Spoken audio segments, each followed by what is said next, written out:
I am Louis VIII, King of France, known to many as Louis the Lion.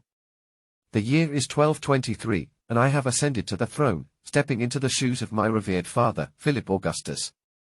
I bear the weight of a legacy that shaped France into a formidable kingdom, and now it falls to me to defend and expand it. Upon my coronation, I inherited a land filled with promise and strife. My father's victories at VIII and his consolidation of royal power had laid a strong foundation, but the work was far from complete. I am a man of action and conviction, determined to leave my mark on this realm. My reign, though brief, will be remembered for its ambition and courage. One of my first endeavors was to strengthen the crown's authority in the face of rebellious nobles. In an age where feudal loyalties wavered like leaves in the wind, I sought to solidify the unity of France. To this end, I reaffirmed alliances with loyal vassals while subduing those who dared challenge the monarchy. The barons of the south, particularly in regions like Poitou and Saintonge, required stern reminders of their obligations. Diplomacy and the sword worked hand in hand as I navigated the treacherous landscape of power. But my ambitions extended beyond the borders of France. I could not ignore the call of the papacy to subdue the heretical Cathars in the Languedoc. The Albigensian crusade had been raging for years, and I resolved to bring it to a decisive conclusion. My campaigns in the south were not merely acts of war, they were crusades of faith, sanctioned by the church and fueled by the zeal of righteousness. It was in these campaigns that I earned my epithet, the Lion.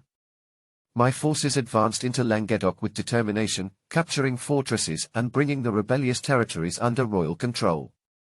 The siege of Avignon in 1226 remains a testament to my resolve.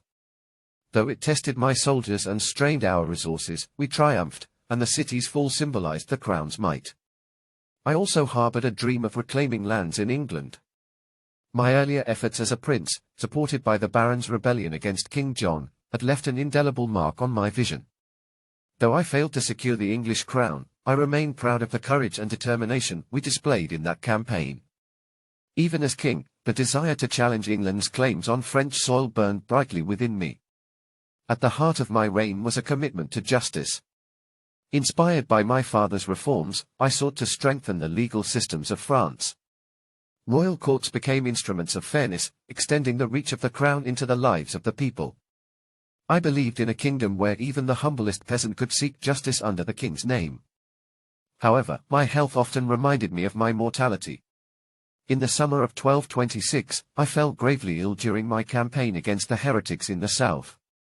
Despite my lion spirit, my body began to betray me. I knew my time was limited, yet I pushed forward, unwilling to yield to weakness.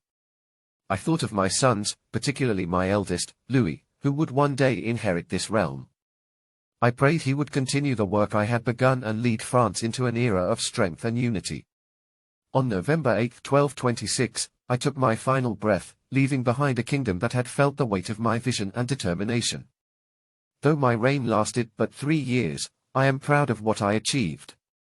I lived as a lion, fought for my people, and died knowing that France's foundations were stronger for my efforts.